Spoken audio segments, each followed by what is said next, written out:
Good morning students. आज मैं आपको हिंदी पाठ्य पुस्तिका पावनी से पाठ 13 साहसी भीम नामक पाठ को पढ़ाऊंगी। टीवी पर आपने छोटा भीम के कारनामे तो बहुत देखे होंगे, लेकिन असली भीम के कारनामों के विषय में भी कुछ जानेंगे।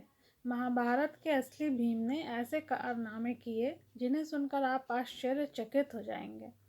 आइए आज हम उसी भीम के एक साहसी काम के बारे में पाठ को पढ़ेंगे। आप ध्यान से सुनिए। पुराने समय की बात है। हस्तिनापुर में महाराज धृष्टराज राज करते थे। उनके 100 पुत्र थे जो कौरव कहलाते थे। कौरवों में दुर्योधन सबसे बड़े थे। धृतराष्ट्र के छोटे भाई थे पांडु। पांडु के 5 पुत्र थे, युधिष्ठिर, भीम, अर्जुन, नकुल और सहदेव। पांडु का पुत्र होने के कारण वे पांडव कहलाते थे। युधिष्ठिर पांडवों और कौरवों में सबसे बड़े थे। सभी राजकुमार साथ साथ खेलते, गुरु द्रोणाचार्य से शिक्षा प्राप्त करते थे।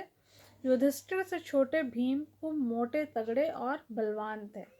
बहुत पुराने समय की ये बात है कि जब हस्तिनापुर में महाराज धृष्टराज का राज चलता था, उनके 100 पुत्र थे जो कौरव कहलाते थे। कौरवों में दुर्योधन सबसे बड़े थे। धृतराष्ट्र के सबसे बड़े पुत्र दुर्योधन थे और धृतराष्ट्र के छोटे भाई थे पांडु। पांडु के 5 पुत्र थे, युधिष्ठिर, भीम, अर्जुन, नकुल और सहदेव। पांडु का पुत्र होने के कारण वे पांडव कहलाते थे, उन्हें पांडव कहा जाता था। युधिष्ठिर पांडवों और कौरवों में सबसे बड़े थे। सभी राजकुमार एक साथ खेलने जाते थे, एक साथ पढ़ने जाते थे। उनको जो शिक्षा दीक्षा देते थे, उनके गुरु का नाम द्रोणाचार्य था। युधिष्ठिर से छोटे भीम बहुत मोटे, तगड़े और बहुत बलवान, बहुत शक्तिशाली थे। खेल खेल में वे राजकुमारों को खूब तंग करते थे। वे कभी कभी 4-5 राजकुमारों को लेकर पानी में कूद पड़ते और देर तक उन्हें पानी में डुबकी खिलाते। जब वे रोते चिल्लाते, तब भीम उन्हें अपनी पीठ पर बैठाकर पानी से बाहर निकल आते। खेल खेल में वे सब आपस में एक दूसरे को बहुत तंग करते थे। भीम उनको पानी में गोता लगवाते थे और उसमें उनको खिलाते रहते थे, और जब वो बहुत परेशान हो जाते तब उनको अपनी पीठ पे लेकर बाहर निकल आते थे। ये भीम का खेल था। उनके मन में किसी के लिए कोई बैर भाव न था। दुर्योधन मन ही मन भीम से जलता था। जैसे जैसे भीम बड़े होते गए, वे और अधिक निडर तथा साहसी बन गए। गदा युद्ध में उनका सामना कोई बिरला ही कर पाता था। कहते हैं कि भीम में 10,000 हाथियों का बल था। दुर्योधन जो थे वो मन में भीम से जलते थे, उसको जताते नहीं थे, लेकिन उनसे जलन रखते थे। और जैसे जैसे भीम बड़े होते गए, वे बहुत निडर और बहुत साहसी होते चले गए। गदा युद्ध होता है, उसमें उनका कोई सामना ही नहीं कर पाता था। वो इतने उसमें एक्सपर्ट थे। कहते हैं कि भीम में 10,000 हाथियों का बल था। 10,000 हाथियों में जितनी शक्ति होती है, उतनी शक्ति अकेले भीम में थी। एक बार की बात है, दुर्योधन की ईर्ष्या और बैर के कारण पांडवों को अपनी माता कुंती के साथ जंगलों में रहना पड़ा। घूमते घूमते वे लोग एक गांव में पहुंचे और एक ब्राह्मण के घर ठहर गए। एक बार दुर्योधन की ईर्ष्या, उनके चिढ़ की वजह से पांडवों को अपनी माता के संग जाके जंगल में रहने का मौका मिला। और घूमते घूमते वे लोग एक गांव में पहुंच गए और एक ब्राह्मण पंडित के घर में वे लोग मेहमान के तौर पे रहने लगे। गांव के पास एक राक्षस रहता था। गांव के लोगों को प्रतिदिन एक गाड़ी में भरकर बहुत सा खाना राक्षस तक पहुंचाना पड़ता था। राक्षस गाड़ी में भरे खाने के साथ साथ बैलों और गाड़ीवान को भी मारकर खा जाता था। गांव वाले राक्षस से बहुत दुखी हो चुके थे। गांव के पास एक राक्षस रहा करता था, दैत्य। गांव के लोगों को प्रतिदिन उसके लिए खाने पीने का सामान बहुत बड़ी गाड़ी में भर के उस राक्षस को देना पड़ता था, क्योंकि राक्षस जो है वो बहुत ज़्यादा खाना उनको चाहिए रहता है। वो बहुत बड़े आकार के डील डॉल के होते हैं। राक्षस गाड़ी में भरे खाने के साथ साथ जो बैल होते थे, बैलगाड़ी होती थी पहले के ज़माने में, बैल के पीछे एक गाड़ी बनी हुई होती थी जिसको बैल खींचते थे, वो बैलों को भी खा जाता था राक्षस, और जो गाड़ीवान होता था, जो गाड़ी लेके जाता था, उसको भी खा जाता था। गांव वाले राक्षस से बहुत दुखी होके, परेशान होके, बहुत तंग आ चुके थे। एक दिन उस ब्राह्मण के पुत्र की बारी गाड़ी लेकर राक्षस के पास जाने की आई।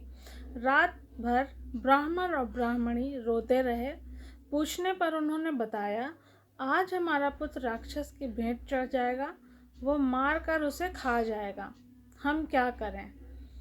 एक बार उसी ब्राह्मण के घर में जिसमें रुके थे इन लोग, उन्हीं के पुत्र को गाड़ी को लेकर जाना था राक्षस के पास, और ब्राह्मण ब्राह्मणी जो थे बहुत रो रहे थे कि हमारा बेटा जाएगा राक्षस के पास तो राक्षस उसको खा जाएगा, और क्या करें, बहुत परेशान थे।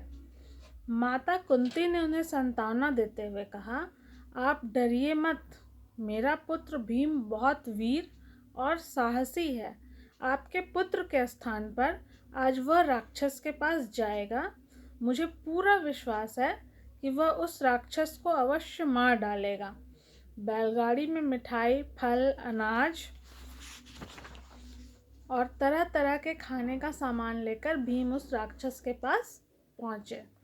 माता कुंती ने उन लोगों को आश्वासन दिया कि आप मत डरिए, मेरा जो बेटा है भीम, वो बहुत वीर और साहसी है। वो जाएगा राक्षस के पास और उस राक्षस को ख़त्म कर देगा, मार डालेगा।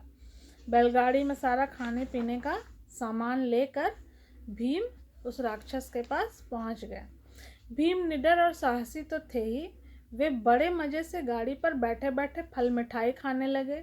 उन्हें इस तरह खाते देख राक्षस गुस्से से लाल हो गया। वह दहाड़ता हुआ बोला, कौन है तू। भीम बहुत साहसी थे और निडर थे, किसी से डरते नहीं थे, तो वो बैठे बैठे अपना फल और मिठाई भी खा रहे थे उसी गाड़ी में बैठ के। राक्षस तो गुस्से से लाल हो गया उनको देख के कि ये कौन है जो मुझसे डर भी नहीं रहा है और मेरा सामान भी खा ले रहा है। उनसे पूछा कि कौन है, तू कौन है। भीम, मिठाइयाँ खाते हुए भीम ने कहा। राक्षस का क्रोध और भड़क उठा।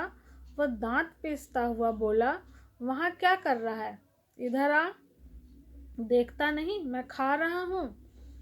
मिठाइयाँ खाते खाते भीम ने कहा कि मेरा नाम भीम है।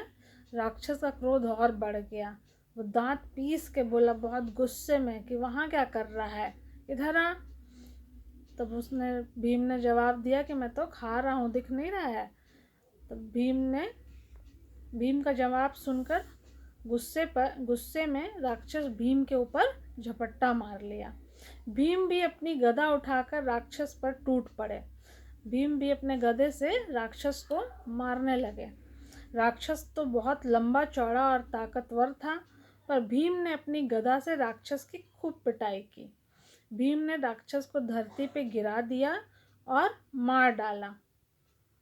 भीम ने राक्षस को बहुत मारा, अपने गदा से ही उसकी बहुत पिटाई की, बहुत मारा और उसको मार मार के धरती पे, ज़मीन पर गिरा दिया। वो गिर गया, उतना मार खाया कि वो उठ नहीं पा रहा था, ज़मीन पे पड़ा रहा। गांव वालों ने जब सामान से भरी गाड़ी पर भीम को सही सलामत आते देखा तो वे खुशी से नाच उठे। राक्षस के मारे जाने का समाचार सुनकर सब भीम की जय जयकार करने लगे।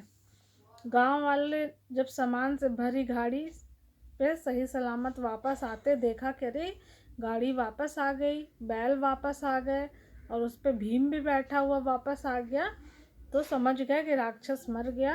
और ये सुनकर सब भीम की जय जयकार करने लगे, उसकी सराहना प्रशंसा करने लगे। माता कुंती ने आगे बढ़कर भीम को गले से लगा लिया। उन्हें अपने पुत्र पर गर्व हो रहा था। आगे चलकर भीम ने साहस के और बड़े बड़े काम किए। राक्षस को मार के भीम वापस गांव में आ गए। गांव वाले बहुत खुश हुए कि राक्षस से उन्हें छुटकारा मिल गया। उनकी माता ने उनको गले से लगा लिया। उनको अपने पुत्र पे बहुत घमंड हुआ कि मेरा पुत्र एक राक्षस को मार के गिरा दिया, छोटा सा लड़का एक इतने बड़े तंदुरुस्त शक्तिशाली राक्षस को गिरा दिया, क्योंकि भीम में तो बहुत शक्ति थी। 10,000 हाथियों की शक्ति भीम के अंदर थी, जिससे वो उनको कोई हरा नहीं सकता था। तो इस तरीके से आपने देखा कि राक्षस को भीम ने मारकर गिरा दिया, वो डरे नहीं। इसलिए हमें भी किसी भी परेशानी से, समस्या से डरना नहीं चाहिए, उसका डट कर सामना करना चाहिए और वीरता से उस संकट का हल खोजना चाहिए। हमेशा दूसरों की सहायता करना चाहिए। दूसरों की सहायता करना एक बहुत बड़ा महानता का मूल मंत्र होता है। दूसरों की सहायता करके बहुत खुशी भी मिलती है, आत्मिक शांति मिलती है और शारीरिक शक्ति भी बहुत महत्वपूर्ण है। इसलिए सभी को शक्तिशाली होना ज़रूरी है। कमज़ोर रहेंगे तो कुछ भी नहीं कर सकते हैं। इसलिए शरीर से भी बलवान होना ज़रूरी है और बुद्धि से भी, ताकि हर चीज़ में आपको सफलता मिल सके। इस पाठ को आप अच्छे से पढ़ लीजिएगा और जो भी PDF में कार्य रहेगा उसको याद कर लीजिएगा। धन्यवाद।